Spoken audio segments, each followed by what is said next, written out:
Aga nga pala kami nagising ng partner ko kasi mamimili kami ng pangregalo kasi kinabukasan Christmas party ng anak namin. Nagkape nga lang kami, biskwit at tinapay at pagkatapos nga ay pumunta na kami sa 101 Shopping Center para nga mamili ng pwedeng ipangregalo sa anak namin. Nahirapan pa nga kaming mamili dyan ng partner ko kasi naman talaga halos lahat magaganda at alam naman namin na lahat yan magugustuhan ng anak namin. At dahil nga short tayo sa budget, doon muna tayo sa abot kaya ng bulsa natin. At dahil nga gustong gusto ng anak ko yung bubbles ay binilhan ko na nga siya ng isa. Color pink nga pala na Peppa Pig yung pinili ko dyan kasi nga paborito yung niya Peppa Pig. Ultimo nga yung baboy ni mama ay pinangalanan niya na.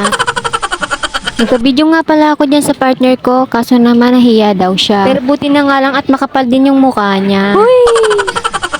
Apaka-supportive naman talaga ng tao na yan. Uy! Sana all.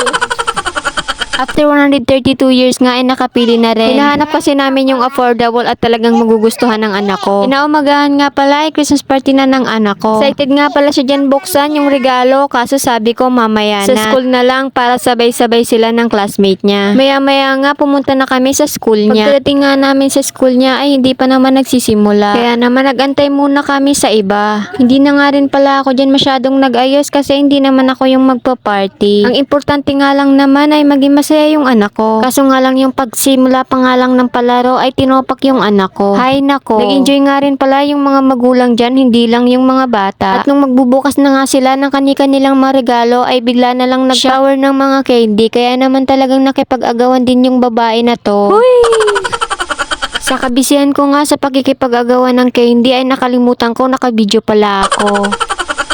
Hay nako, ano ba naman itong pinaggagawa ko? O siya, sige na hanggang dito na nga lang pala ang video na to. Salamat!